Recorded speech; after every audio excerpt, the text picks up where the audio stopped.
Hello, it's Lana J. Thomas with In Spirit Speaks, and it's good to be back with you again. I'm kind of excited. I've got a new message from the Council of Wisdom that they wanted me to convey. It's a message of hope, as it says in the title, and also just to let us know that some secret things are happening and beginning to be exposed. Some groups that are going to be coming to our aid and trying to explore and understanding who may be and what their goals may be and how we can participate or be part of something much larger than ourselves if we choose to do that. This message I have, it will follow on the next slide, is a message that I had, I write it down as they speak to me. There are other messages if you go back through my channel.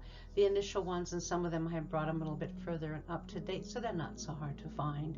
But learning what the Council of Wisdom is here to share with us, their concern for us and their love for us. And also, one of the wonderful things about this message is their trust in us to make good choices, to move into a more positive future in a way that is conducive to peace and compassion and all of those more wonderful attributes of human beings that we have within us. And sometimes they get a little jaded and a little covered up with all of the stuff that's going on in our world.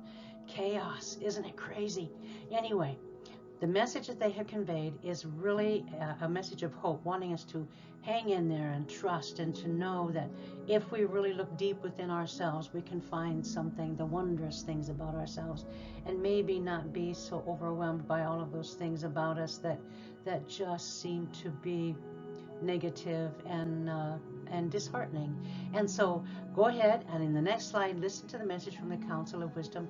If you have any questions or concerns, because I don't elaborate an awful lot on what they say, I will be doing that forthcoming probably in my Patreon page, or I will do a follow-up message here if they would rather have me do that. But I do want you to know that I am going to have them give me more details, and I do have some of that already put into place, explaining some of the things that they say.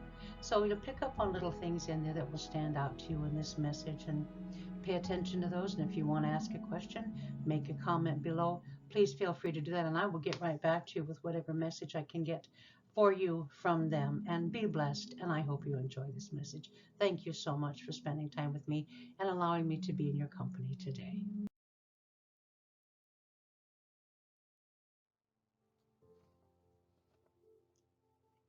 I received the following message of good news from the Council of Wisdom on May 17th.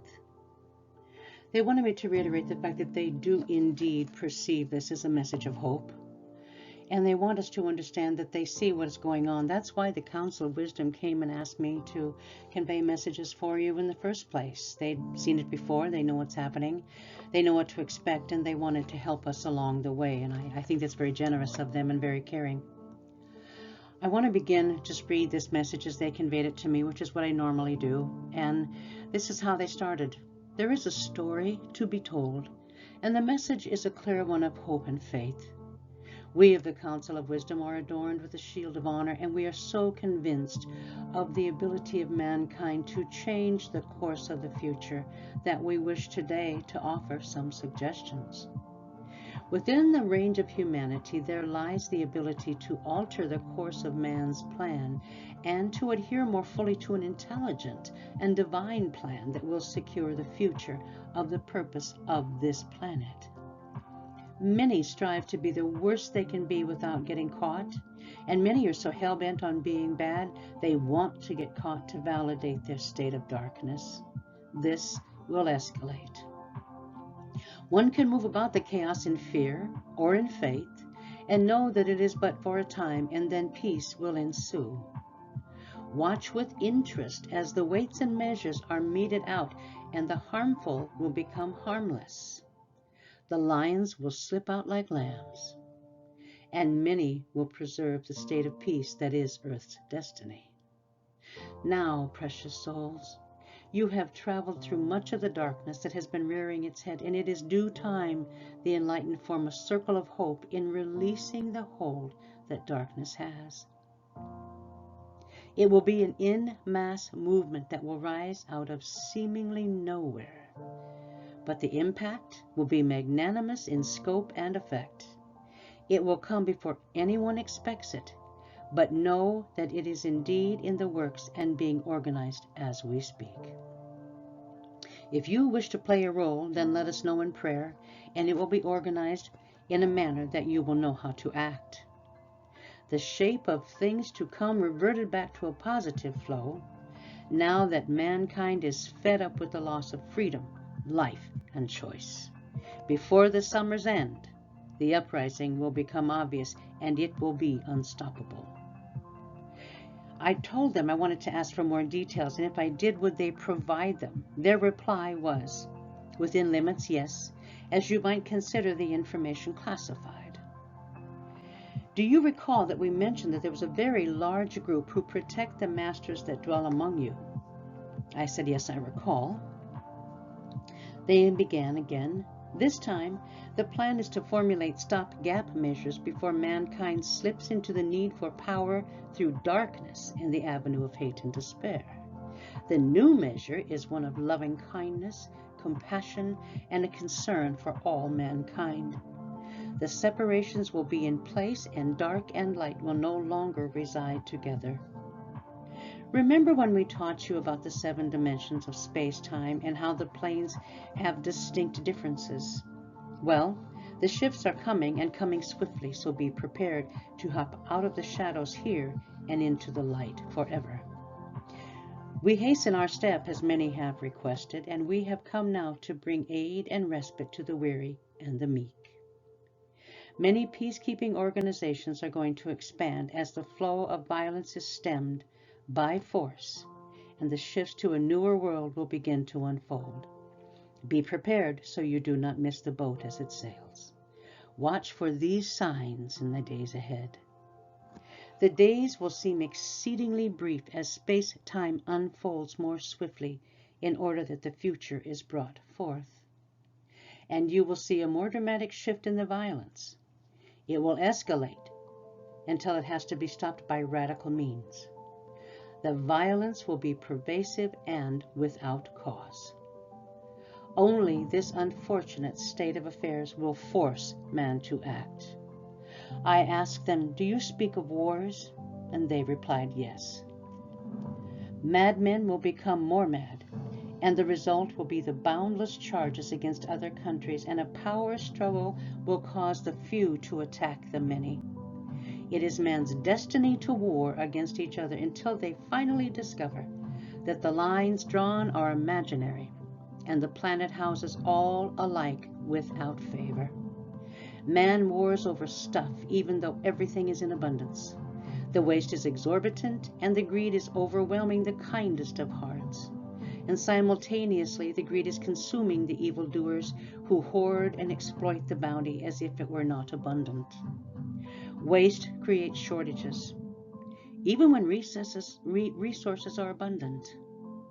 This is a sinful state of lack of concern for others and self-sabotaging when it comes to creating a fair and just society.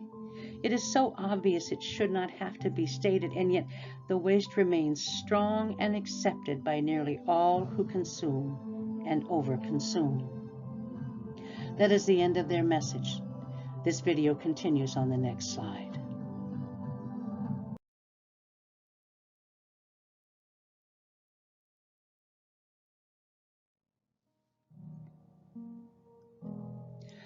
I always feel it's nice to get a message of hope from the council, and even though sometimes what their replies are and the things that they convey to me just seem to be somewhat disconcerting, I have learned to always look for the positive in what they convey to me. That they understand a much greater truth than we do, that there is really truly something in control of all of this. And even though we don't want to believe in the idea of predestination, which can be defined in many ways, literal or figurative, or minimal or maximized to the full extent, or an influential force, we look at the things that are happening around us, and we know that we have created this chaos in our world, just simply in our own humanity, that we're learning to be different from what we currently are, and that's our struggle. And we look at it from the perspective of being needful, resentful, filled with all kinds of emotions that we don't know how to manage them. How do we even make sense of them? Because, honestly, I think one of the greatest things for us as human beings when we experience is our feeling of helplessness. Anytime you encounter a situation where you're helpless to do anything about it, whether it's minimal or whether it's maximized, like say in the case of a burglary or a mugging, when you know the best thing to just stand there and let it happen, that helplessness leaves scars. That helplessness destroys the strength of character within the individual, because of the moment that they suffered, that helplessness made them think that maybe they truly are helpless. And do you see how that type of thing, that tool, is used against us on a global scale? The few who understand philosophically, psychologically, emotionally, and spiritually, that if those things are taken away from us subtly and slip away out from underneath our feet and out of our grasp, the more we feel helpless, the more we will allow them to do more than we want them to do, because we feel and we're convinced we're too helpless to change it. It's a really sad state of affairs in the world. There are so many people in so many instances where they really are helpless. They don't have a democratic society where they can voice an opinion. If they do, they can be murdered, or they can be tortured, or put in prison for the rest of their lives, or their families are destroyed, or whatever tool is used to terrify people, to make them to conform. I wanted to put something out there to remind us we really aren't helpless. And as history has conveyed to us, it's when people really rise up in very large groups and they say, this is enough. We don't want to put up with this anymore. We don't have to put up with this anymore.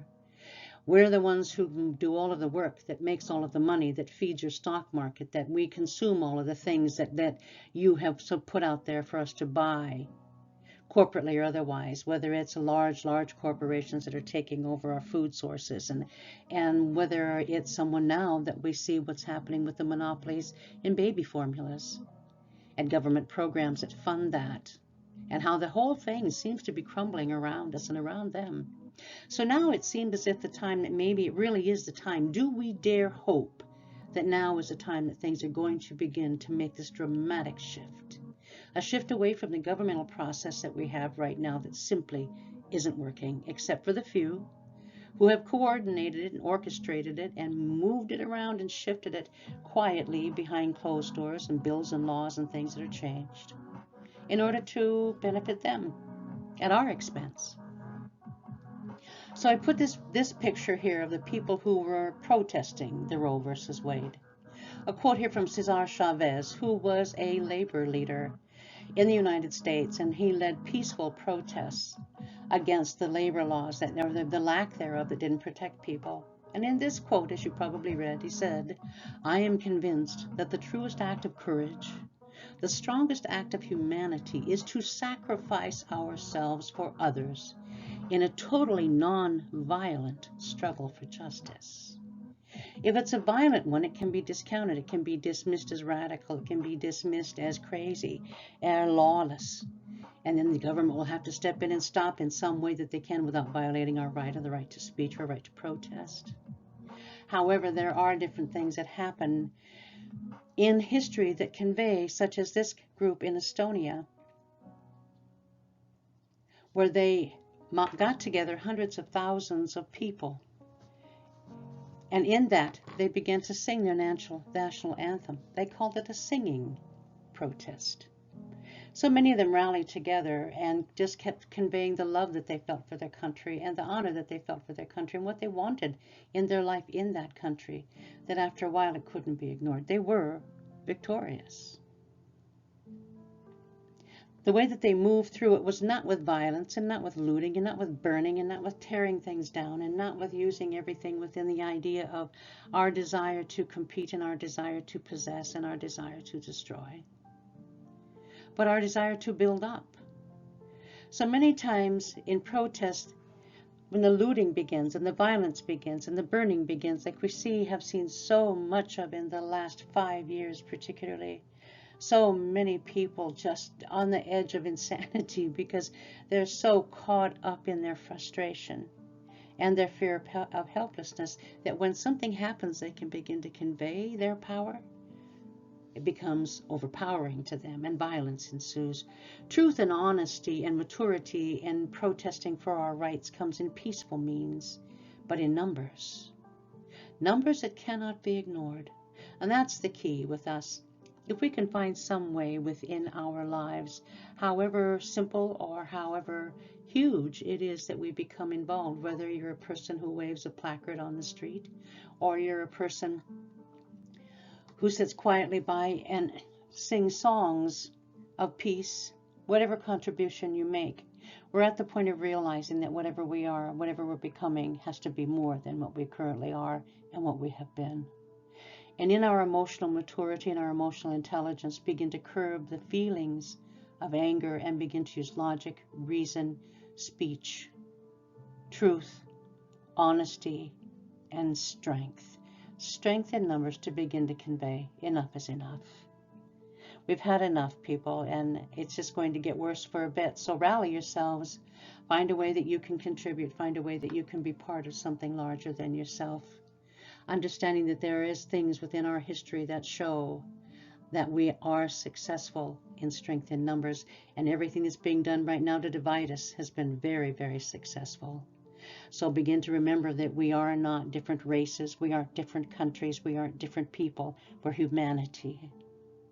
And in that, animals on 2 legs and not animals on 4 that are ravenous and beasts. And in that, we approach things in a peaceful, intelligent manner, and we insist on change. I thank you very much for taking time to listen to this today. I want to put some links underneath here. And if you have a comment, if you have questions, please feel free. I would love to hear from you, and I will certainly answer. And I will ask the council questions if you would like. But just keep in mind that we do have shifts coming, and looking at the possibility that by this summer of 2022, we will begin to see them. And then I say thank you for your company, and I thank you for listening. And please do find within yourself your purpose, your role, and how you fit into the scheme of things in the future. God bless.